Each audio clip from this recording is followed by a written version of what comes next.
yang akan saya jelaskan terus dari pendidikan sejarah. Baik, di sini saya akan menjelaskan bagaimana cara membuat makalah dari Microsoft Word dengan benar dan baik. Selamat menyaksikan. Kali ini saya akan mengasih tahu cara membuat makalah di Microsoft Word menggunakan laptop dengan baik dan benar. Dan sebelum langkah mengetik, kita atur dulu format untuk makalahnya seperti ukuran, margin, spasi, dan ya pastikan format tersebut sesuai dengan pedoman resmi yang dikeluarkan oleh instansi atau lembaga pendidikan tempat teman-teman menuntut ilmu. Selain itu, tentukan aturan yang diberikan oleh dosen atau guru. Nah, sebelum lanjut, cara ini bukan hanya diperuntukkan untuk teman-teman yang ada di perguruan tinggi, tetapi juga untuk teman-teman yang masih duduk di bangku sekolah bisa melakukan hal ini. Nah, dan di sini saya masih mengatur seperti marginnya ya teman-teman ya. Nah, di sini saya membuat makalah tentang penulisan karya ilmiah.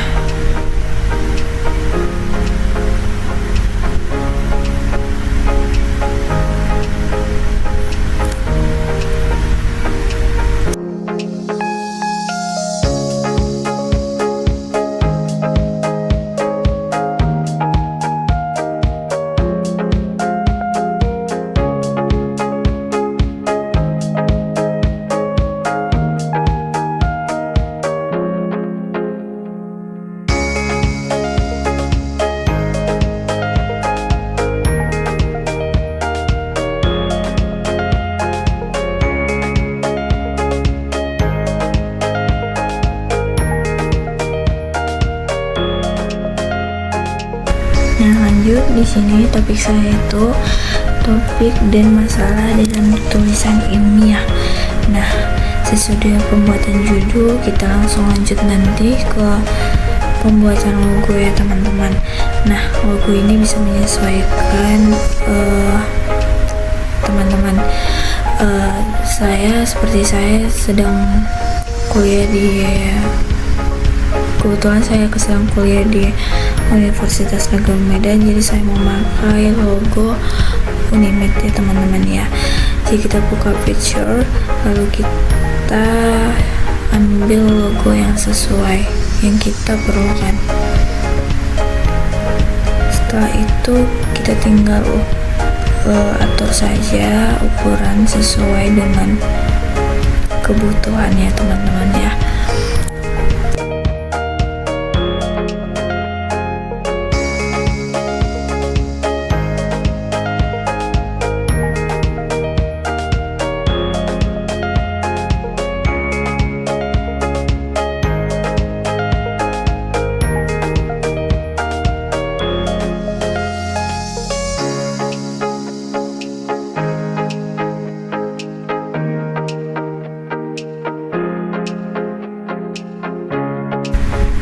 Ya, setelah sudah pembuatan logo, kita langsung lanjut ketik. Di sini di bawah logonya kita ketik disusun oleh. Nah, di situ teman-teman bisa menyesuaikan sama nama-nama teman-teman sendiri ya. Nah, di sini saya buat aja biodata saya seperti nama, NIM, kelas, dan mata kuliah.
setelah sudah review data kita langsung dosen pengampu. Ini bisa kalian sesuaikan saja sama bisa dosen pengampu, bisa juga guru. Nah, di sini saya buat dosen pengampu saya sesuai mata kuliah saya ya teman-teman. Nah, setelah nanti sudah selesai dosen pengampu, saya di sini membuat prodi saya dan fakultas saya dan universitas saya dan tahun pembuatan makalah tersebut. Nah, setelah lanjut kita masuk ke lembar yang baru, kita masuk ke kata pengantar. Nah, sebelum itu saya ngatur dulu spasinya ya teman-teman. Nah, saya di sini ketik kata pengantar. Nah, di sini dalam kata pengantar ini berisikan ucapan syukur kepada Tuhan Yang Maha Esa dan juga berterima kasih kepada pihak-pihak yang sudah membantu dalam proses pembuatan makalah. Selain itu juga kita pengantar berisi harap-harapan penulis.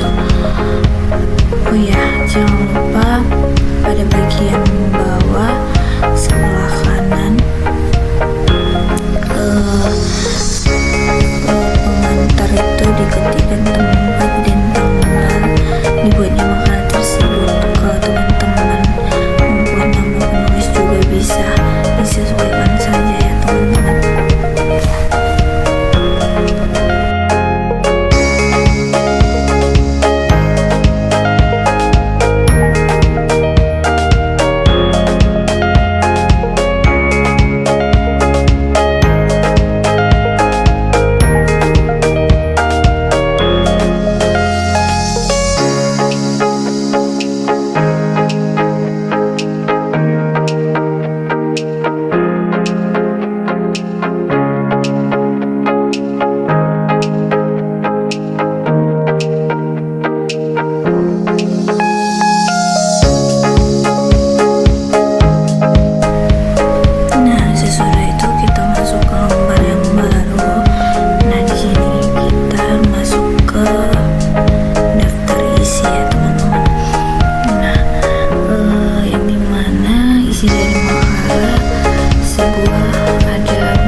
Dan juga dapat memudahkan pembaca dalam mencari halaman dari judul dan subjudul yang ingin dibaca mereka. Nah, setelah kita sudah selesai dari daftar isi, kita lanjut ke lembar yang berikutnya, yang dimana kita memulai ke bab yang pertama.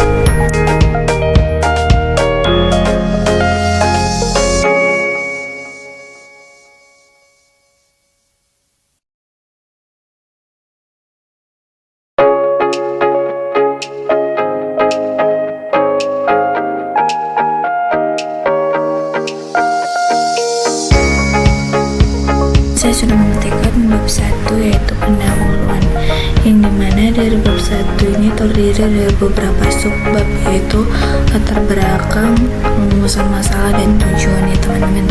Nah, yang pertama latar belakang.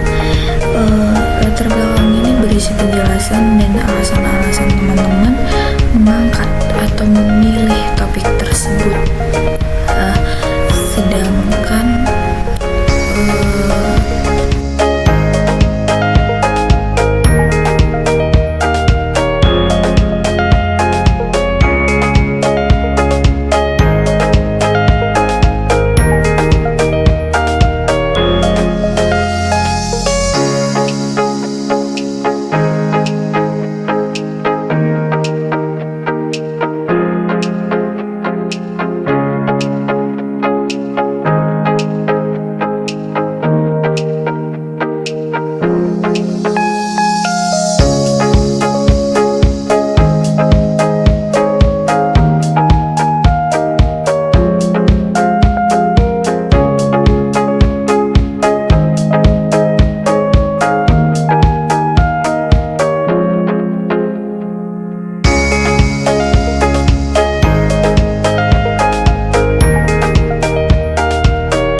saat di dalam presentasi ya. Dan sedangkan tujuan ini harus sesuai dengan rumusan. Contohnya ada 3 rumusan masalah nih, dan harus ada tiga juga tujuannya, begitu ya teman-teman. Dan dan ini saya sudah lanjut ke lembar yang baru, yang dimana di sini udah bab yang kedua ya teman-teman. Nah, di sini saya sudah lanjut ke bab 2, yang dimana di bab 2 ini ada pembahasannya. Nah, setiap bab harus ada di lembar baru ya teman-teman. Jadi yang dibahas di sini tuh uraian pokok, yang dibahas judul yang diangkat. Selain itu, dalam pembahasan sering disebut bagian diskusi, karena bagian ini kita mendiskusikan atau mempresentasikan hasil penelitian yang kita buat. Nah, sama seperti bab 1, selain di bab 1, pendahuluan pada bab pembahasan ini harus membuat data dan fakta ilmiah yang mendukung keabsahan makalah yang dibuat. Misalnya pendapat para ahli bisa teman-teman ambil dari jurnal, buku, website, dan lain sebagainya. Yang pastinya penjelasannya harus relevan dan diperlukan untuk memaparkan hasil penelitian dalam makalah tersebut ya teman-teman. Dan di sini aku agak percepatkan biar nggak banyak makan waktu juga.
sini tuh penutup.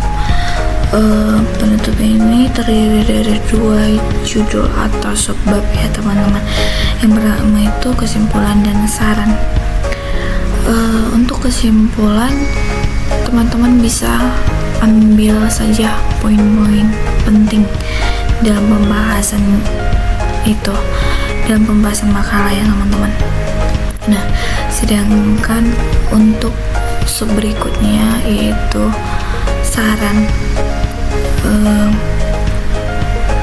yang dimana isinya itu tentang saran yang disampaikan penulis atau si pembuat makalah sesuai judul atau tema makalah yang dibuat si penulis.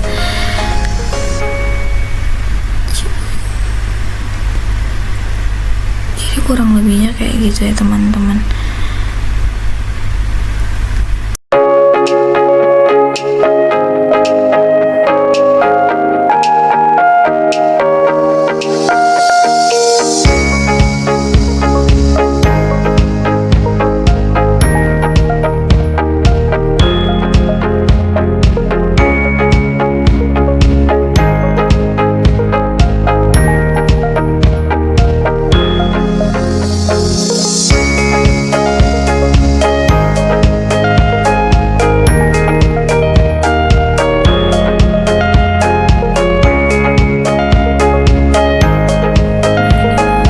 Ke bagian yang terakhir yaitu daftar pustaka. Daftar pustaka yang dimana sumber yang menjadi referensi atau rujukan dalam pembuatan makalah. Sumber ini tidak terbatas pada buku saja, tapi bisa juga dari media lainnya seperti jurnal, hasil wawancara dan lain sebagainya ya teman-teman. Nah di sini aku tinggal salin aja ya. Oke, kurang begitulah hasil pemaparan pembuatan makalah dari saya. Semoga teman-teman bisa terbantu. Sekian dari saya. Terima kasih.